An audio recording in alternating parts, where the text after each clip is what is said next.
আসসালামু আলাইকুম দর্শক, নতুন আরেকটি ভিসা রিলেটেড ব্লগ নিয়ে আপনাদের সামনে হাজির হয়ে গেলাম। আশা করি যে যেখান থেকে দেখছেন সুস্থ আছেন, ভালো আছেন এবং নিরাপদে আছেন। ভারতীয় ভিসা সেন্টারের একটি জরুরি নোটিশ এবং হাই কমিশনের নতুন পদ্ধতিতে ফাইল জমার তথ্য নিয়ে আপনাদের সামনে চলে আসলাম। প্রথমে আপনাদেরকে জানিয়ে রাখি যে ঈদের দিন যদি 29টা রোজা হয় তাহলে কিন্তু আপনাদের 31শে মার্চ ভারতীয় যত আইব্যাক সেন্টার বাংলাদেশে চালু আছে সকল আইব্যাক সেন্টার কিন্তু বন্ধ থাকবে। আর যদি 30টি রোজা হয় তাহলে কিন্তু 1 এপ্রিল বাংলাদেশে অবস্থিত সকল ভারতীয় আইব্যাক সেন্টার বন্ধ থাকবে, বিশেষ করে যেগুলো চালু আছে।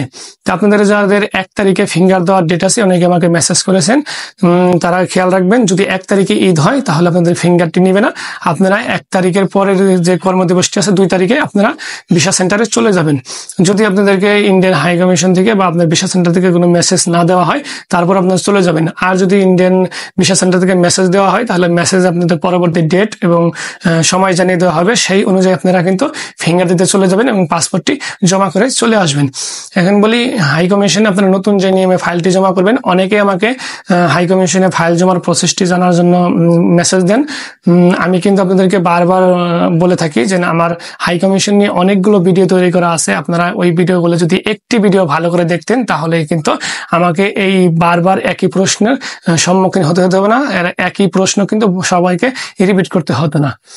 আপনাদের যদি ভিসা সম্পর্কে আরো কোনো তথ্য জানার থাকে তাহলে অবশ্যই আমার ফেসবুকে নক করতে পারেন। আমার ফেসবুকের লিঙ্কটি কিন্তু আমি ডেসক্রিপশন বক্সে দিয়ে রাখবো।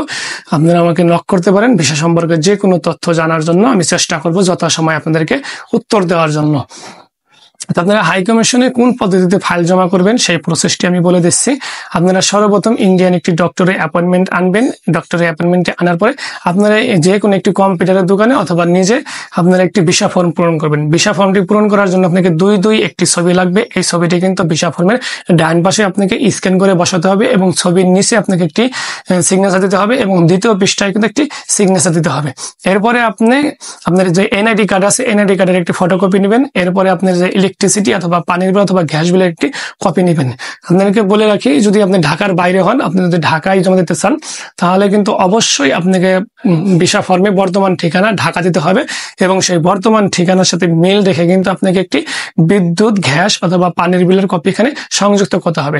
এরপরে আপনার যে ব্যাংক স্টেটমেন্ট আছে সেই ব্যাংক স্টেটমেন্টটি কিন্তু এখানে যদি আপনার ব্যাংক স্টেটমেন্ট না থাকে সেই ক্ষেত্রে কিন্তু আপনাকে ডলার ইনভেস্টমেন্ট করে দিতে হবে। মনে রাখবেন যে সর্বনিম্ন 6 মাসের ব্যাংক স্টেটমেন্ট এখানে সংযুক্ত করতে হবে। আপনার যদি কোনো লেনদেন না থাকে তাতেও সমস্যা নেই। আপনি যেদিন ব্যাংক স্টেটমেন্ট তুলবেন সেদিন আপনি ব্যাংকে টাকা জমা দিয়ে আপনি কিন্তু ব্যাংক স্টেটমেন্টটা তুলে নিতে পারবেন। একজনের জন্য সর্বনিম্ন 20,000 টাকা আপনার ব্যাংক স্টেটমেন্টে থাকতে হবে। আর আপনার পরিবারের যে কোনো একজনের ব্যাংক স্টেটমেন্ট দিয়ে কিন্তু আপনারা একাধিক লোকের ফর্ম কিন্তু পূরণ করতে পারবেন এবং ফাইল জমা করতে পারবেন। যদি পরিবারের বাইরে রক্তের কানেকশনের বাইরে যদি কেউ আপনার অ্যাটেন্ডেন্স হয় সেক্ষেত্রে কিন্তু আপনার তার নিজস্ব যে ব্যাংক স্টেটমেন্ট আছে সেই ব্যাংক স্টেটমেন্টটি লাগবে অথবা ব্যাংক স্টেটমেন্ট না থাকলে আপনার ডলার এন্ডোর্সমেন্ট লাগবে। এরপরে আপনার যে ভিসা পাসপোর্টটি আছে আপনার পাসপোর্টের একটি ফটোকপি নেবেন।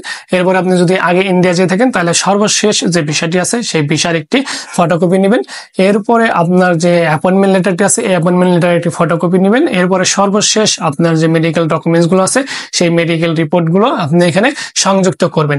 এই সকল ডকুমেন্টস আপনি কিন্তু ফটোকপি করে তারপরে এক জায়গায় করে আপনি পিন মেরে একটি ফাইলের ভিতরে ভরবেন। আর যদি আপনি নতুন রোগী হন তাহলে শুধুমাত্র বাংলাদেশের যে ডক্টর আছে সেই ডক্টরে আপনি সর্বশেষ যে 6 মাস তার কাছে ট্রিটমেন্ট করেছেন সেই রিপোর্ট এবং আপনার যে প্রেসক্রিপশন আছে এখানে 5 থেকে 10টি রিপোর্ট এবং প্রেসক্রিপশন সংযুক্ত করে পিন মেরে ফাইলের ভিতরে ভরে ফাইলের উপরে কি লিখবেন সেই ছবিটা আমি দিয়ে দিচ্ছি, ভালো করে দেখে নিন।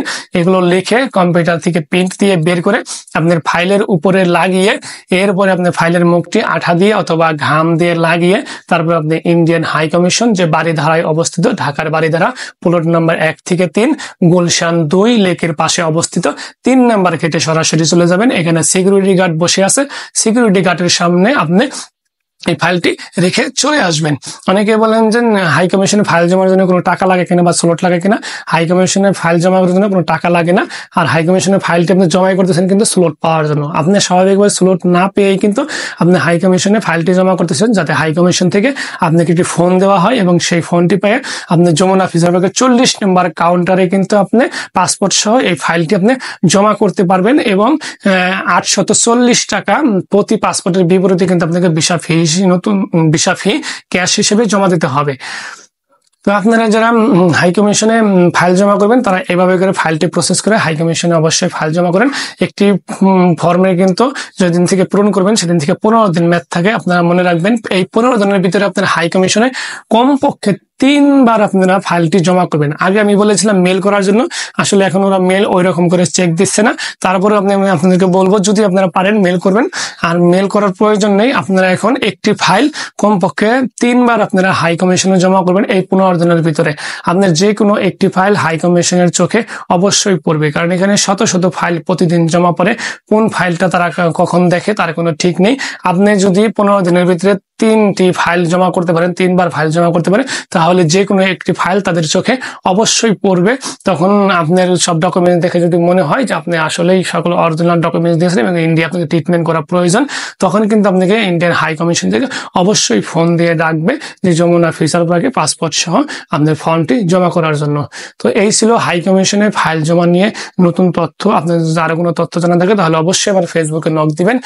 আর অগ্রিম ঈদ মোবারক জানিয়ে আপনাদেরকে শুভেচ্ছা জানানো হলো। ঈদ মোবারক, সকলে ভালো থাকবেন। নতুন আরেকটি ভিডিও আসা পর্যন্ত আমার ভিডিওটি শেয়ার দিবেন, লাইক দিবেন, কমেন্টস করবেন। সকলে ভালো থাকবেন। খুদা হাফেজ।